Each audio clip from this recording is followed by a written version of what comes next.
चलते फिरते उठते बैठते जो 5 ज्ञानेंद्रियां हैं, मन उनको लेकर के भोगों की कल्पना करता रहता है। अगर ऐसा लग जाए, ऐसी मशीन लग जाए, ये दुकान बढ़ जाए, ये ऐसा हो जाए तो इसमें ज्यादा संपत्ति आएगी, ज्यादा संपत्ति आएगी, फिर इसकी फैक्ट्री खोल लेंगे, फिर ऐसा कर लेंगे, ये कल्पना।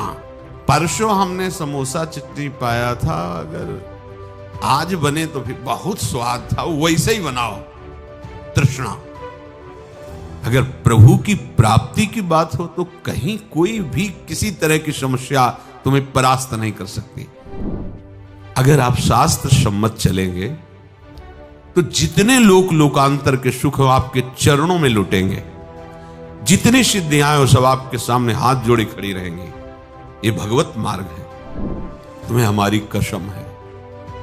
हे शरणागतो, तुम्हें हमारी कसम है, हमारी इस बात पर विश्वास कर लो। प्रायः सबके हृदय में विषयों की कल्पना होती रहती है। चलते फिरते उठते बैठते जो 5 ज्ञानेंद्रियां हैं, मन उनको लेकर के भोगों की कल्पना करता रहता है। कभी रसेंद्री की कल्पना, कभी श्रवणेंद्री के भोग की कल्पना, कभी जनेंद्री के भोग की कल्पना, ऐसे ही कल्पना में घूमता रहता है। साधु कल्पना नष्ट करता है, वो कल्पना में नहीं घूमता, वो भावना में विचरता है। साधु और संसारी पुरुष में अंतर है, संसारी पुरुष कल्पना में विचरता है। अगर ऐसा लग जाए, ऐसी मशीन लग जाए, ये दुकान बढ़ जाए, ये ऐसा हो जाए तो इसमें ज्यादा संपत्ति आएगी, ज्यादा संपत्ति आएगी, फिर इसकी फैक्ट्री खोल लेंगे, फिर ऐसा कर लेंगे, ये कल्पना। ऐसा मकान बन जाए, यहां ऐसा ऐसा ऐसा, वो कल्पना में विचरता रहता है। साधु भावना में विचरता है, कल्पना में नहीं। कल्पना होती है मायाकृत सृष्टि की, और भावना होती है शास्त्र सम्मानित जो सिद्धांत है उसके अनुसार आराध्य देव की। साधु भावोत्सवेन भजताम रस काम धेनुम। साधु भावना करता है, कल्पना नहीं करता। साधु कल्पना को मिटा देता है। देखो, कभी कल्पना तो नहीं होती तुम्हारे हृदय में, भावना होती कि कल्पना। यदि कल्पना तो अभी हृदय संसारिक है, मिटाओ उस कल्पना को भावना के द्वारा। भावोत्सवेन भजताम। कभी ऐसा होगा क्या, किसी लाडली लाल कृपा करके हमारे नेत्रों के सामने आएंगे और हमें पुकारेंगे और कहेंगे तू मेरा है, देख आज से मैं तुझे अपनी सेवा में रखती हूं। कभी ऐसा होगा? कभी श्री जी अपने गले की माला प्रसादी हमें देंगे, कभी श्री जी अपना पाया हुआ पान प्रसाद हमें देंगे। क्या कभी लाडली जू के गोरे चरणों को अपनी गोद में लेकर के धीरे धीरे उनमें महावर की रचना, क्या ऐसा सौभाग्य होगा? कभी ऐसा सौभाग्य होगा? मैं प्रीतम को प्यारी जू से मिलाने के लिए उत्साह युक्त करके जा रही हूं सेवा सामग्री पास है। क्या कभी ऐसा होगा?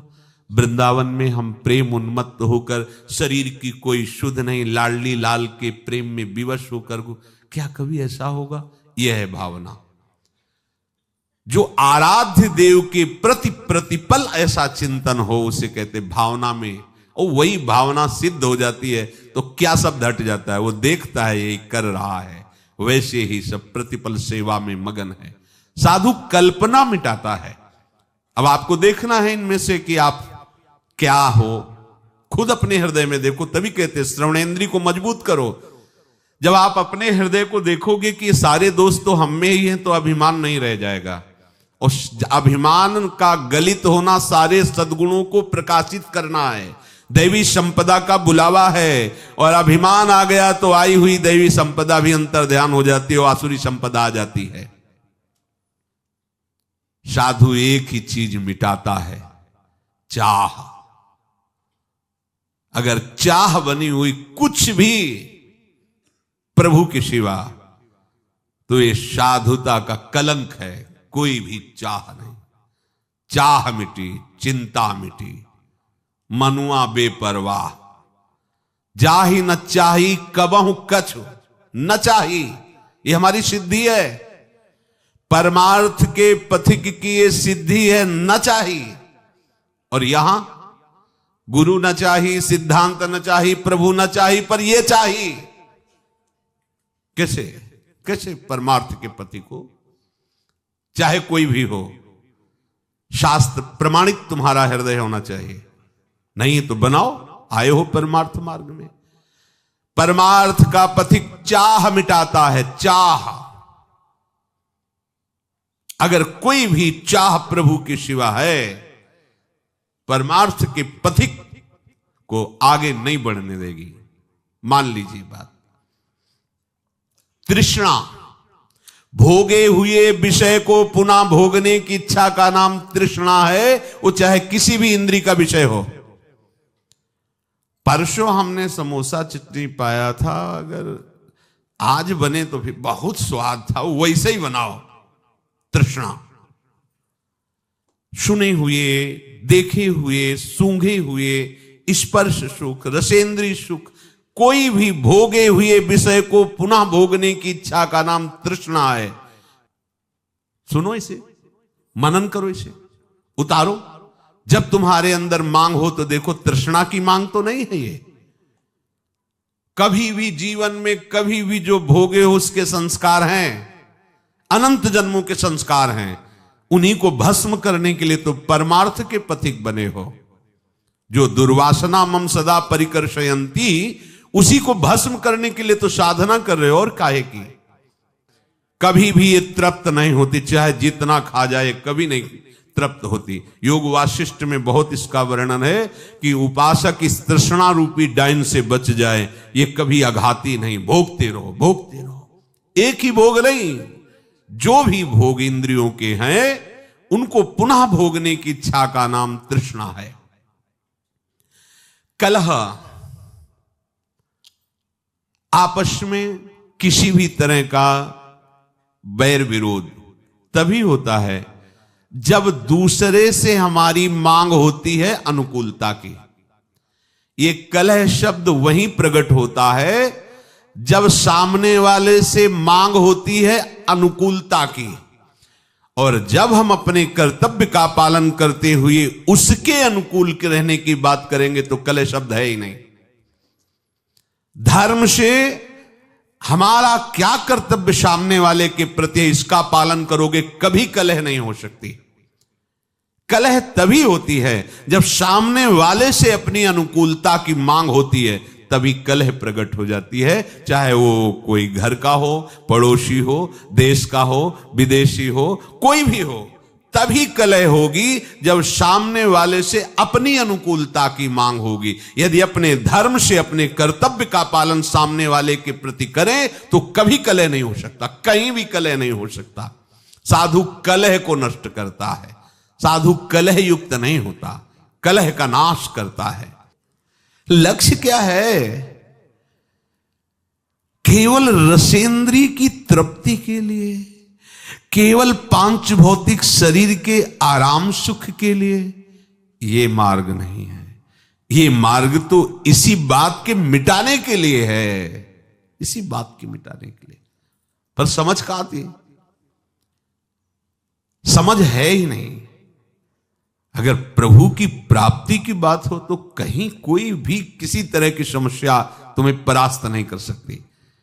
प्रभु सामने है ही नहीं, तुम्हारे लक्ष्य में ही नहीं है, तभी तुमको ये विषय अनुकूलता दिखाई देती है, तभी तुमको ये संसार सत्य लग रहा है।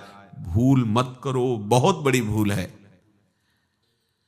आशा भोगों की, जीने की, सुख की, मान की, प्रतिष्ठा की, साधु इसे नष्ट करता है, सजाता नहीं है।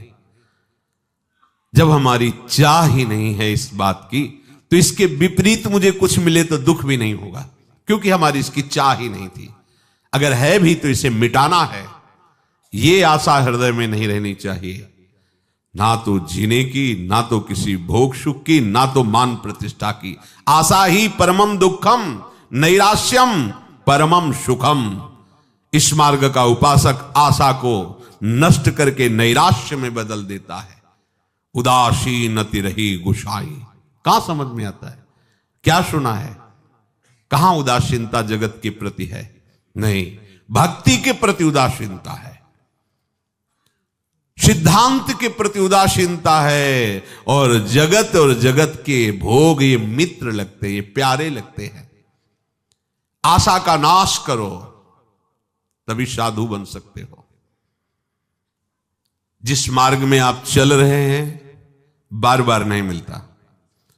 और ये मार्ग ऐसा नहीं है कि आप आराम से मुस्कुराते हुए चले जाओ, नहीं, यहां बड़े बड़े चोर लगे हुए हैं, ठग लगे हुए हैं, फुसला के बहाने से आपकी सारी अध्यात्म शक्ति को लूटने के लिए वो तैयार है। थोड़ी भी अपनी मान्यता और आग्रह आपको परमार्थ में नहीं चलने देगा। मान लो ये परमार्थ खिलवाड़ नहीं है, बहुत सुंदर खिलवाड़ है। दोनों बातें, जिसने मनमानी आचरण छोड़ दिया, गुरु वचनों पर चलने लगा, उसके लिए खिलवाड़ है परम पद। और जो मनमानी चलता है वो कभी भी इस पर्वत को लांघ नहीं सकता। नाना प्रकार की वासनाओं का इतना बड़ा पर्वत है, आप लांघ तेति दुर्गम शैल विशाला नहीं पार कर सकते। और यदि कृपा पात्र बन गए तो मूकम करोति वाचालम पंगुम लंघयते गिरिम। पंगुम लंघयते गिरिम, पैर भी ठीक नहीं फिर भी पार चढ़ जाओगे। यत कृपा तब हम बंदे परमानंद माधवम, वो माधव की कृपा का जो आश्रय ले लेता है सब बात बन जाती। कृपा पात्र वही होता है जो अपना आग्रह दुराग्रह नहीं रखता, केवल शास्त्र सम्मत मार्ग का अनुसरण करता है। शास्त्र क्या कहते हैं ये हमारी समझ ठीक नहीं बैठती, तो गुरुदेव क्या कहते हैं ये बात हमें समझनी होगी। हमारी श्रवणेंद्र ही कमजोर है, 5-5 वर्ष से सत्संग सुन रहे, कोई फर्क ही नहीं पड़ रहा। क्यों? क्योंकि लक्ष्य ही नहीं है भगवत प्राप्ति। अगर भगवत प्राप्ति लक्ष्य है तो कभी कभी वही आराध्य देव गुरुदेव प्रतिकूलता का स्वांग रचते हैं, तो उस उपासक के हृदय का लक्ष्य जो है वो उसके हृदय में छा जाता है और निर्णय निकलता है कि अब मेरा अस्तित्व क्या है। ये चाहे प्रशंसा करे, माला पहनावे या अपमान करे, निंदा करे, अब मैं बचा ही नहीं, ये अपनी ही प्रशंसा कर रहे, अपनी ही इनका खेल है। अब मेरा अस्तित्व क्या है? मैं ये है। जो भगवत लक्ष्य को दृढ़तापूर्वक स्वीकार करके चलने वाला उपासक, उसकी ये स्थिति होती है, उसको इससे कोई परवाह नहीं होती। पर श्रवणेंद्रिय कच्ची है, सुना ही नहीं अभी तक। ये आश्चर्य की बात। पानी में मीन पियासी मुझे सुन सुनी आवे हांसी, जल में खड़ा है भी प्यास प्यास रट के मर रहा है। अरे थोड़ा ग्रीवा झुका देख, जल में खड़ा है। थोड़ा अहंकार नीचा कर, अहंकार मिटा देख, अमृत समुद्र वृंदावन धाम में बैठा हुआ है। अब कौन सा तुझे सुख चाहिए? पर जब तक अहंकार है, वृंदावनी इह विधि बसे तज के सब अभिमान, केवल अभिमान शब्द नहीं लिखा, सब विद्या रूप महत्व गुण धन जोबन अभिमान, सठकंटक देखे जहां रहे न भक्ति निदान। आए किस लिए हो? भगवत प्राप्ति के लिए। अगर नहीं तो समय नष्ट मत करो, एक मार्ग चयन करो, या तो प्रवृत्ति मार्ग या तो निवृत्ति मार्ग। निवृत्ति मार्ग तुम्हें अगर केवल इसलिए लग रहा है कि खान पान विश्राम और सुविधा, तो भूल मत करना, बहुत ही आपको भ्रम में फंसना पड़ेगा। मेहनत करो, अन्य जीवों को सुख पहुंचाने की चेष्टा करो, नाम जप करो, स्वयं खाओ, दूसरों को खवाओ, प्रवृत्ति मार्ग। और घोर शासन युक्त रखकर अपनी इंद्रियों को अपने आराध्य देव के अनुकूल आचरण करते हुए पूरा जीवन व्यतीत कर दो, निवृत्ति मार्ग। बीच में मत रहो। सेवक जी उनको मजरेडो कहते हैं, मजरेडो, ऐसे न वैसे रहे मजरेडो। ये बीच के लोग हैं, ये न घर के होते हैं न घाट के होते हैं, इसलिए बहुत सावधान। हर उपासक अपने लक्ष्य को प्रतिपल सामने रखे। जो लक्ष्य को सामने रखता है उसकी कोई शर्त नहीं होती, वो बिना शर्त का बिका हुआ होता है। ये जितने शर्त वाले हैं ये सब अपने मन में बिके हुए हैं, ये मन के अधीन है, ना गुरु के न शास्त्र के। बहुत सावधान।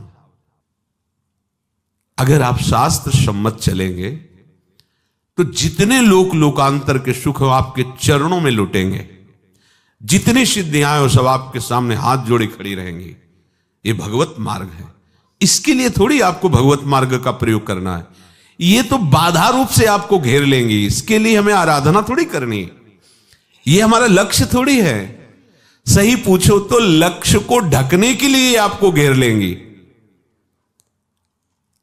और आप प्रभु के दास हैं, अनंत ऐश्वर्यशाली प्रभु आपके स्वामी हैं, तो मृत्यु लोक का ऐश्वर्य क्या चीज है? अरे ब्रह्मा का भी परमेष्ठी पद बहुत हल्का लगता है। जो हरिदास है ब्रह्मा का भी पद बहुत हल्का लगता है। इन भोगों के लिए वो आराधना का प्रयोग करे, साधु वेश का प्रयोग करे, अपने शास्त्र ज्ञान का प्रयोग करे। ये तो बहुत ही बड़ा ज्ञान है, मान रहा है अपने को ज्ञानी। इसलिए सावधान। यही परलोक सकल सुख पावत, मेरी सो भैया कृष्ण गुण संचो। आचार्य चरण को शपथ देने की क्या जरूरत थी? विचार करके देखिए। तुम्हें हमारी कसम है, हे शरणागतो, तुम्हें हमारी कसम है, हमारी इस बात पर विश्वास कर लो। क्योंकि जानते हैं पाए जान जगत में सब जन कपटी कुटिल कलयुगी टंचु। ये सब कलयुगी जीव कलयुग के द्वारा मलिन किए हृदय वाले, कपट छल वाले हैं, संशय वाले हैं। इसलिए कह रहे मेरी सो, तुम्हें मेरी शपथ है, यदि तुम कृष्ण के गुणों का गायन करोगे, उनका चिंतन करोगे, मनन करोगे, तो तुम्हें इस लोक में भी और परलोक में सदा सुख ही सुख मिलेगा। तो हमें सुख लक्ष्य करके प्रभु का भजन नहीं करना। लक्ष्य भजन है, ये अपने आप आपको पीछे पीछे डोलते नजर आएंगे। सावधान। ये श्रवण मनन में बैठा लो। आपकी श्रवणेंद्री बलवान होनी चाहिए। श्रवण से ही शरणागति होती है और श्रवण से ही शरणागति की पूर्ति भी होती है। यही प्रारंभ है और यही विश्राम है। आपका श्रवण ही कमजोर है, तभी आपका परमार्थ संबंधी स्वेच्छाचार नष्ट नहीं होता। यदि श्रोत्रिय आप बन जाएं तो ब्रह्मनिष्ठ होने का मार्ग मिल जाएगा, पर श्रोत्रिय ही नहीं हो पाते। तुम्हारे श्रवण कमजोर हैं। यदि श्रवण ऐसे हो जाए जिनके श्रवण समुद्र समाना, कथा तुम्हारी सुभग सरिनाना, और भरे ही निरंतर पर हो ही न पूरे। रात दिन भगवत नाम, भगवत चर्चा, भगवत चरित्र, भगवत सिद्धांत सुन रहे हैं, पर श्रवणेंद्री कभी ये कि अब हो गया बस अब क्या सुनना, ऐसा नहीं। समुद्र में जैसे कई नाम रूप वाली नदियां मिलती हैं जाकर, पर समुद्र अपनी मर्यादा में रहता है, कभी उफान नहीं करता। ऐसे प्रेमी की श्रवणेंद्री समुद्र है और ये भगवत चर्चा कई तरह की नदियां हैं। कभी प्रभु की रूप माधुरी की चर्चा, कभी गुण माधुरी की, कभी लीला माधुरी की, कभी ऐश्वर्य की, कभी महामहिम प्रताप की चर्चा, कभी सिद्धांत की चर्चा। ये विविध प्रकार की नदियां श्रवणेंद्री रूपी समुद्र में जाती हैं, पर उपासक को ऐसा नहीं होता कि ये बात तो बहुत बार सुन लिया, अब क्या। वो उपासक ही नहीं है। यदि आप सत्संग श्रवण करते हैं तो मुझे लगता है कि अपनी दिनचर्या से अलग कोई स्वाध्याय करने की जरूरत ही नहीं है।